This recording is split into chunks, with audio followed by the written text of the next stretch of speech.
running into each other instead of having this nice, smooth, flowing assembly line. Melatonin has been indicated in some studies for circadian rhythm regulation, as well as for depressive symptom treatment and to help with inflammation. Melatonin is a powerful anti-inflammatory.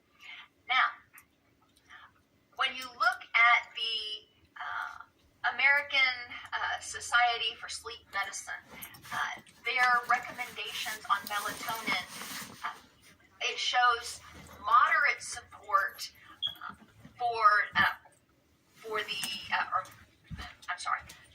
the studies were moderate in their quality, but the support was low for melatonin, and there were actually virtually no recommendations for other things.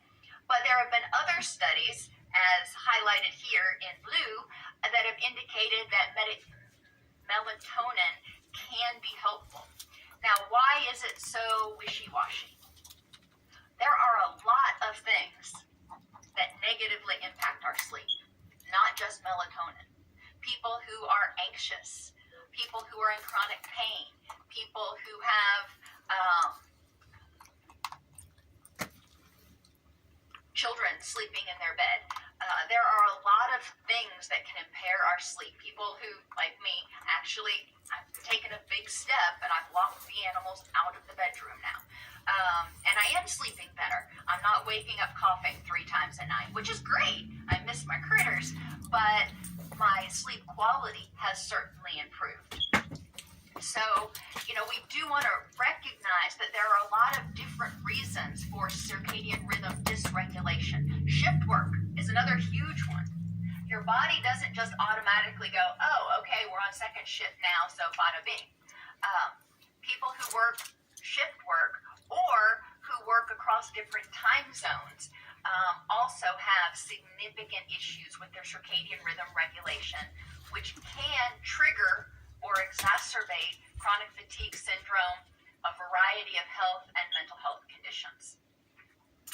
And caffeine, and I have reduction here, but really what I'm talking about is reduction of caffeine within 8 hours of identified bedtime.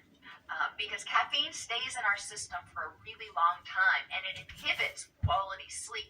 So ideally, cutting out caffeine, but most of us are not either willing or able to do that. So paying attention to when you are ingesting caffeine and not doing it close to bedtime can help with improving sleep quality.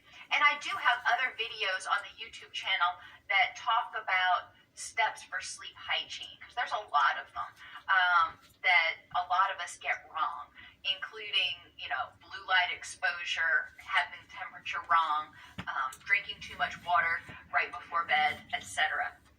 So pay attention to your sleep. That's one thing that you can start looking at.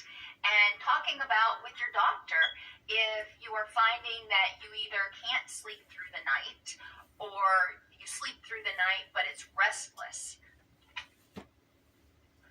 People with chronic fatigue syndrome have been shown, many people, have been shown to have a variety of nutritional deficiencies, and they may not have all of these, but they may have some of them.